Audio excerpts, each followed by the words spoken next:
የሐሰተኛ መረጃ አይነቶች። አንደኛ፣ የምጸት መረጃዎች ሳቲር ኤንድ ፓሮዲ። ምጸት አንድን ሐሳብ፣ ሥራ ወይም ሰው አስቂኝ በሆነ መልኩ ዘና እያደረገ የመተቸት ዘዴን ይገልጻል። ፓሮዲ ደግሞ የአንድን ታዋቂ ሰው የአነጋገር ወይም የአጻጻፍ ዘይቤ በአስቂኝ መንገድ መኮረጅ ነው። እነዚህ መረጃዎች በዋናነት የምናባዊ ፈጠራ ይዘት ያላቸውና ተገቢነት የሌላቸውን ሥራዎችና ባሕሪያት ለማጋለጥ ወይም ለመንቀፍ የሚጠቅሙ ቢሆኑም በግልጽ የምጸት መረጃዎች መሆናቸው ካልታወቀ በስተቀር ካለው የመረጃ መጥለቅለቅ ጋር ተዳምረው ሰዎችን የማሳሳት ወይም ግራ የማጋባት ሁኔታዎችን ይፈጥራሉ። ሁለተኛ፣ አሳሳች ይዘት ሚስሊዲንግ ኮንቴንት። ከአንድ ጽሑፍ ንግግር ላይ የተወሰነውን ክፍል ቆርጦ በማውጣት ሌላ ትርጉም እና ግንዛቤ እንዲያዝበት አድርጎ ማዘጋጀት ነው። ይህም በአንድ ጉዳይ ላይ የተዘጋጀውን ሙሉ ጽሑፉ በማንበብ ሙሉ ንግግር በማድመጥ ከሚያዘው ግንዛቤ የተለየ እንዲሆን ስለሚያደርገው ሰዎችን የሚያሳስትና ተገቢ ያልሆነ አረዳድ እንዲኖራቸው የሚያደርግ ነው።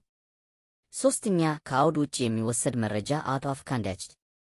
አውድ ነገሮችን ለመረዳት ከፍተኛ ዕድል ይሰጣል። አንድን ሐሳብ ከቀረበበት ወይም ከተነገረበት ሁኔታ አውድ ውጭ በመወስድ አሳሳች መልእክት የመፍጠር ሂደት ነው። በመሆኑም ሐሳቡ ከአውዱ ተነጥሎ ስለሚቀርብ በመጀመሪያ ከያዘው ትርጉም የተለየ ትርጉም ይኖረዋል።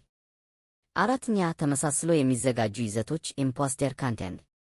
ይህ ታዋቂ የጥበብ ሰዎችን፣ ባለሥልጣናትን፣ ተቋማት፣ ጋዜጠኞችንና የመሳሰሉትን አካላት ስም፣ ምስል፣ የድርጅት ሎጎ የመሳሰሉትን በመጠቀም የተለያዩ አሳሳች ይዘቶችን የማዘጋጀት ሂደትን ይገልጻል። በዚህም ምክንያት የተለያዩ አካላት ተመሳስለው የተከፈቱ ድረገጾችን፣ የግልና የድርጅት የማኅበራዊ ሚዲያዎችን ለማዘጋት ሲጥሩ፣ ሲጠይቁ ወይም የእነሱ እንዳልሆኑ ሲገልጹ ማየት የተለመደ ክስተት ነው። አምስተኛ፣ የተቀነባበረ ይዘት ማኒፑሌትድ ኮንቴንት። እውነተኛ መረጃን ምስልን በመጠቀም ለማጭበርበርና ለማታለል በሚያስችል መልኩ ይዘትን አቀነባብሮ ማቅረብ ነው። ስድስተኛ፣ ሐሰተኛ የፈጠራ ይዘት ፋብሪኬትድ ኮንቴንት።